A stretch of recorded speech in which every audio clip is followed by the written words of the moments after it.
चलिए तो फिर शुरू करते हैं। तो फिर आज जो है फाइनेंशियल मॉडलिंग जो अपना टॉपिक है उसका पहला क्लास है, इंट्रोडक्टरी लेसन है। आराम से पढ़िएगा, आराम से सुनिएगा, ये बहुत ही अच्छा है अगर आप लोगों को कंपनी के जैसे अपन जो इन्वेस्टमेंट वगैरह करते हैं उसको अच्छा एडवांस लेवल पे या बोलना चाहिए प्रोफेशनल्स कैसे करते हैं वो मैं आप लोगों के साथ में आज शेयर करने वाला हूँ। और ये बहुत दिन चलेगा ये सीरीज, ठीक है। तो आराम से अपन डिस्कस करेंगे, कोई जल्दी नहीं है, ठीक है। अपन आराम से डिस्कस करेंगे। तो ये पहला चैप्टर है, छोटे छोटे बाइट साइज में मैंने डिवाइड किया हुआ है। आराम से इसको सुनते हैं, आराम से पढ़ते हैं क्या है क्या नहीं है। सबसे पहला, इसको मैं साफ हिंदी में आपके साथ में बताऊंगा, ठीक है। ये बहुत सारे हैं ऐसे आपको इंग्लिश में मिलेंगे, लेकिन मैं हिंदी में आपके साथ में शेयर करूंगा साफ इजी भाषा में कि इजीली आपको लोगों को सबको समझ में आ जाए। तो जिनको इंटरेस्ट है फाइनेंशियल मॉडलिंग सीखने में, ये पहली चीज़ तो हो सकता है कई लोग पता भी नहीं है फाइनेंशियल मॉडलिंग क्या होती है, कई लोग हो सकता है ना। अगर नहीं पता है तो वो आज आप लोगों को अभी भी इस क्लास में पता चल जाएगा और इसके फ़ायदे क्या हैं, कहाँ यूज़ होती है, सारी चीज़ें। तो चलिए शुरू करते हैं। सबसे पहले फाइनेंशियल मॉडलिंग। तो फाइनेंशियल मॉडलिंग क्या होता है इन वेरी बेसिक टर्म्स? एक किस्म का मॉडल होता है, एक साइंटिफिक मॉडल होता है ये, जिससे आप कंपनी कैसा परफॉर्म कर सकती है इन फ्यूचर, ये आप बेसिकली प्रिडिक्शन लगाते हो, ठीक है। प्रिडिक्शन लगाने की कोशिश करते हो। और ये इसका जो प्रिडिक्शन है वो अपन इसीलिए है कि भाई इसके अलग अलग रीज़न हो सकते हैं, ठीक है। कई बार एक्विजिशन के लिए, कई बार मर्जर्स के लिए होता है, कई बार होता है आप स्टॉक में इन्वेस्ट। तो जो अपने चैनल पे नॉर्मली जो मेजोरिटी लोग हैं वो स्टॉक वैल्यूएशन के लिए यूज़ करेंगे कि भाई कंपनी के जो मार्केट में जो स्टॉक दिख रहा है वो सही वैल्यू पर है, अंडर वैल्यूड है, ओवर वैल्यूड है क्या नहीं है, ये पता करने के लिए, ठीक है। अभी क्या होता है, इसमें क्या होता है, अलग अलग तरीके से करना होता है, इसमें अलग अलग तरीके होते हैं इसको करने के, वो सब अपन आगे डिस्कस करेंगे क्या क्या तरीके होते हैं फाइनेंशियल मॉडलिंग के।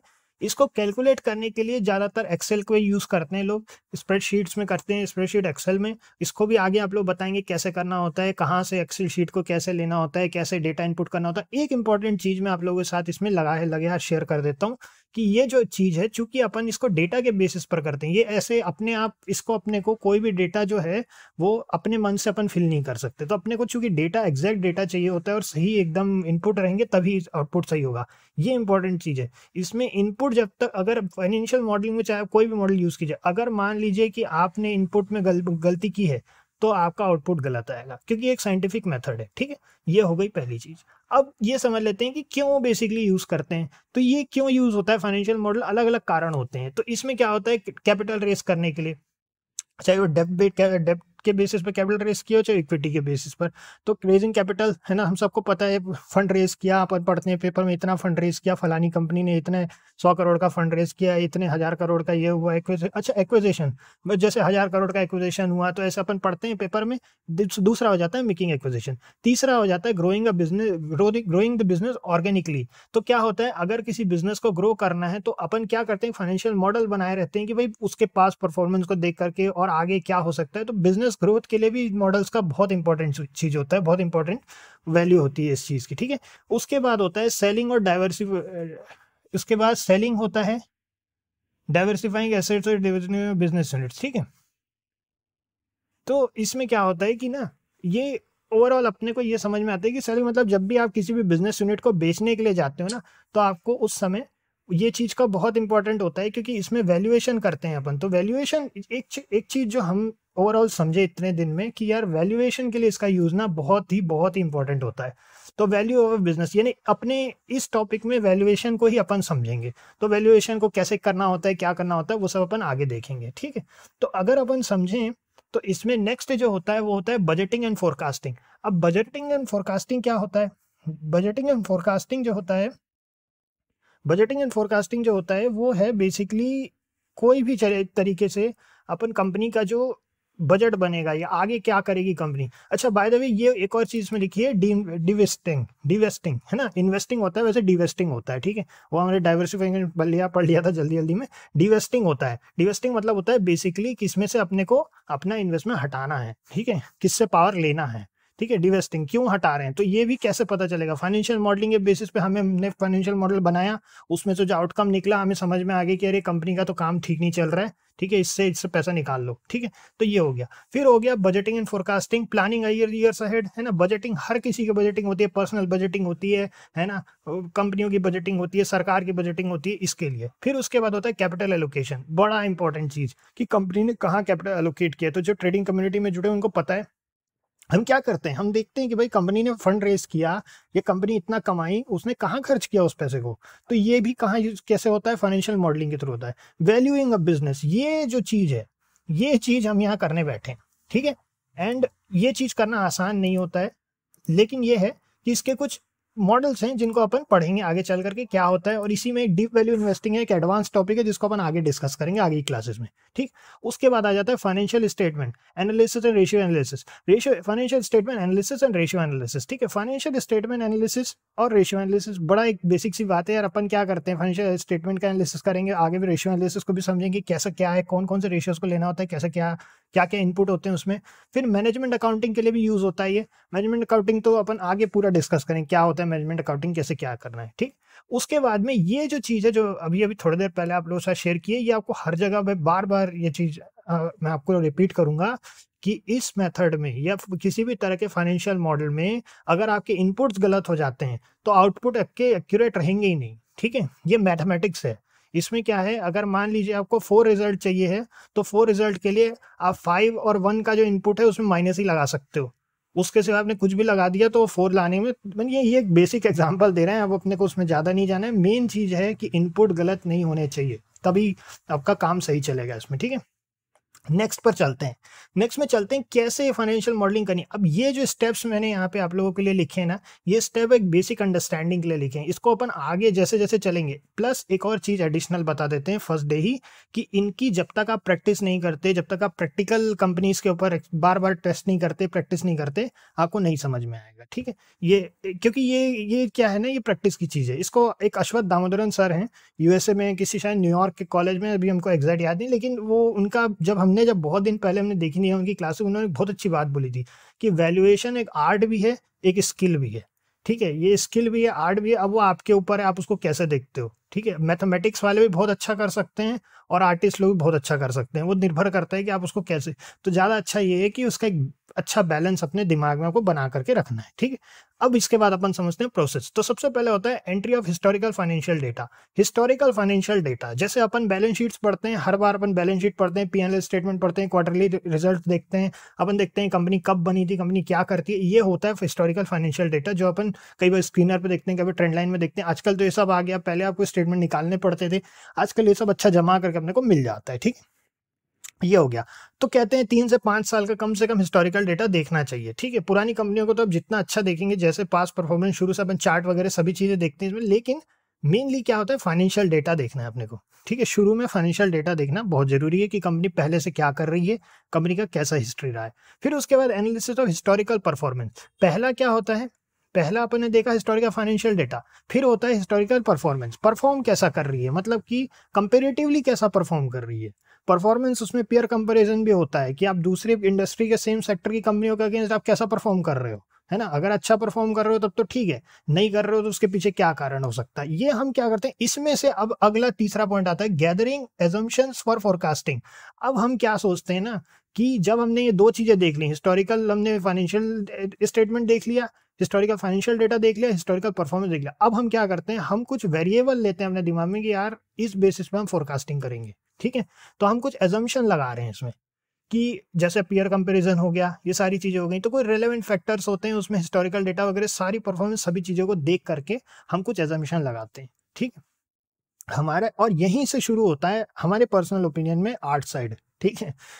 आर्ट भी स्किल भी, बेसिकली दोनों जो मेरे जो एडवांस, जितना आप बढ़ते जाएंगे, जितना फाइनेंशियल स्टेटमेंट्स को पढ़ेंगे, जितनी बार कोई भी काम को करेंगे ना, धीरे धीरे आपको चीजें और इसमें समझ में आएंगी। तो चलते हैं। फिर नेक्स्ट होता है forecasting financial statements using assumption. अब क्या होता है, पहला एजम्पशन फॉर फोरकास्टिंग है, फिर financial statements using financial statement using the assumptions. अब क्या होता है ना, आप क्या करते हो, फोरकास्ट कर रहे हो, जो हमने एजम्पशन के स्टैंडर्ड बनाए उसके उसको लेकर के हम फोरकास्टिंग कर रहे हैं, ठीक है।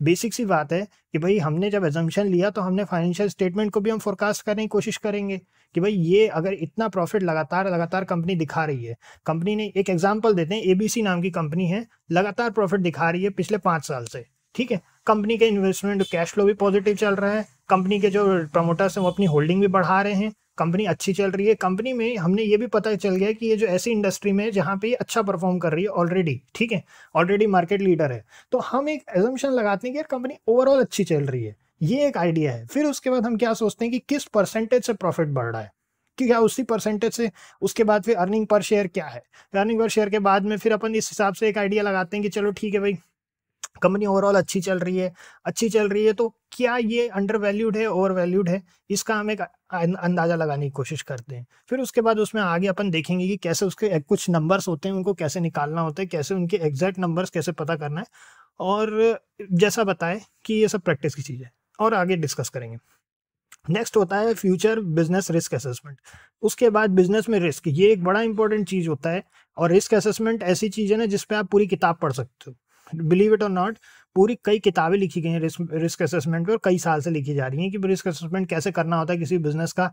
अब रिस्क असेसमेंट के ऐसे अपन कैसे क्या करना है, इसको अपन डिटेल में बाद में पढ़ेंगे। अगर बहुत बेसिक भाषा में बोलें तो जिस इंडस्ट्री में वो है, वो इंडस्ट्री कोई ढलती हुई इंडस्ट्री तो नहीं है। ये एक समझने वाली बात है ना। अगर कोई कंपनी ऐसी इंडस्ट्री में है जो इंडस्ट्री खत्म हो रही है, अब जैसे फॉर एग्जांपल अगर उदाहरण के लिए बोलें तो एक समय में चिट्ठी का बहुत वो था, तो चिट्ठियाँ बहुत बिकती नहीं, ठीक है। अब आजकल लोग ईमेल करने लगे हैं, मैसेज करने लगे हैं, व्हाट्सएप करने लगे हैं, तो चिट्ठियों का मार्केट खत्म, ठीक है ना। तो ऐसा है बेसिकली, कम हो गया, बहुत कम हो गया, ठीक है। त्योहारी वाले भी हैं और वो भी कम। तो कहने का अर्थ यही है कि ओवरऑल ढलते गिरते मार्केट में अगर कोई बिजनेस है तो वो रिस्क असेसमेंट के अंडर आ जाता है कि भाई क्या कहाँ पर है ये कंपनी, है ना, क्या करती है कंपनी, तो ये है। क्या वो डाइवर्सिफिकेशन किए हैं कि नहीं, वो सब अपन आगे डिस्कस करेंगे। परफॉर्मेंस और सेंसिटिविटी एनालिसिस। सेंसिटिविटी एनालिसिस का मतलब होता है बेसिकली व्हाट इफ सिनेरियो अपन बनाते हैं इसमें। व्हाट इफ सिनेरियो मतलब अगर ऐसा होता है तो कहाँ कहीं ऐसा तो नहीं हो जाएगा, ठीक है। ये जो चीज होती है ना, ये भी एक्सपीरियंस से ही आती है। ये आपको इसको कंपनी स्ट्रक्चर को, और इसकी शुरुआत होती है कंपनी करती क्या है। मैं इसलिए हर बार आप लोगों को, जब भी अपन इवन बेसिक एनालिसिस भी करते हैं, इवन टारगेट अपडेट्स भी लेते हैं, तो अपन क्या करते हैं, सबसे पहले देखते हैं कंपनी करती क्या है। कंपनी जब क्या करती है ये अपने को पता चलेगा ना, तब अपन एटलीस्ट एक थ्योरी लगा सकते हैं कि अच्छा ठीक है, कंपनी ये कर रही है एक एक स्टेबल मार्केट में, ठीक है। एक आइडिया होता है, ये सब कुछ एजम्पशन के बेसिस पर होता है ऑफ कोर्स, ठीक है। अभी इसमें क्या होता है, तो ये परफॉर्मेंस ऑफ सेंसिटिविटी टेस्ट, ठीक है। Sensitivity test, what if scenario, independent factors क्या क्या हैं जो कंपनी के परफॉर्मेंस को इफेक्ट कर सकते हैं, ठीक है। और किस किस कंडीशन में क्या है, क्या सरकार की कोई ऐसी पॉलिसी आई है क्या जो इस पर्टिकुलर सेक्टर को इम्पैक्ट करती है। अगर ऐसी कोई पॉलिसी आती है तो ये कंपनी क्या इतनी स्ट्रांग है क्या कि उस पॉलिसी चेंज को झेल पाएगी, है ना। इसके कस्टमर्स कितने लॉयल हैं, और ये सारी चीज़ें इसमें अपन व्हाट इफ सिनेरियोज होते हैं, इसको बनाना होता है, ठीक है। फिर आता है स्ट्रेस टेस्टिंग और फोरकास्टिंग।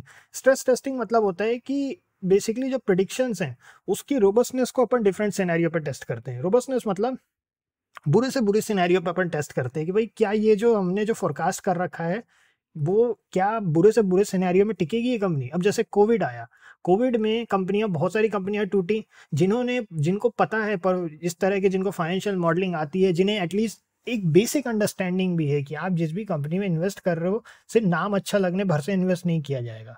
ये देखना है कि भाई कंपनी में क्या इतना बोलना चाहिए स्ट्रेंथ है कि ये सारी चीज़ों से निकल पाएगी, वो इवेंचुअली जब निकलेगी तो कितना कितना अच्छा परफॉर्म करेगी, कितने दिन लगेगा उसको निकलने में, रिकवरी फास्ट होगी। अब जैसे कई कंपनियां हैं जो कोविड के बाद से बहुत जल्दी फटाक से रिकवर कर गई, कई कंपनियां हैं जो आज भी रिकवर नहीं की हैं, ठीक है। तो ऐसा है।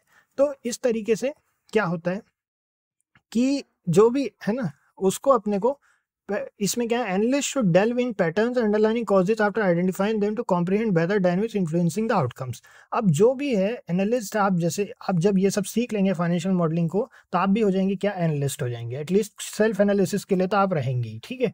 तो आप क्या करेंगे, आप ये जितने भी चीजें हैं, जितने भी सिनेरियोज हैं, जितना भी डेटा है, इसको देख करके आप अपनी एक थ्योरी बनाएंगे, अपनी एक थीसिस बनाएंगे अपने दिमाग में कि यार ये जो है ना, ये हो सकता है आगे चल करके इस कंपनी के साथ। अब कंपनी अगर अंडर वैल्यूड है तो आप उसमें इन्वेस्ट करेंगे, ओवर वैल्यूड है तो आप वेट करेंगे कंपनी फॉल होने का, या फिर शॉर्ट कर सकते हैं। तो ऐसे सब अलग अलग चीज़ें हैं, ठीक है। तो ये इस तरीके से व्यू बनाया जाता है। ये अश्वत्थ दामोदरन सर का हमने यहाँ रेफरेंस इसलिए दिया हुआ है ताकि आप लोगों को बता सकें कि उन्होंने ये बात कही थी कि ये क्या है, आर्ट भी है, साइंस भी है, वो आपके ऊपर है, आपका कैसा माइंड है। कई लोग बोलते हैं लेफ्ट साइड होता है ब्रेन का और राइट साइड होता है, लेफ्ट साइड और राइट साइड, ये सब थ्योरी ऐसे इतनी ज़्यादा एक्यूरेट नहीं है। मेनली क्या होता है ना कि कोई लोग होते हैं जिनका आर्ट स्टाइल का दिमाग होता है, कोई होते हैं जो साइंटिफिक दिमाग होता है, मैथमेटिकल दिमाग होता है।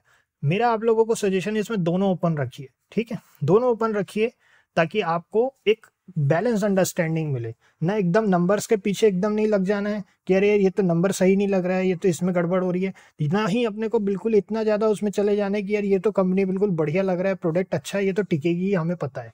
दोनों का बैलेंस ज़रूरी है, ठीक है। तो इसमें इतना ही है, नेक्स्ट में मिलते हैं फिर, है ना, अगली क्लास में। अभी चलते हैं, ओके।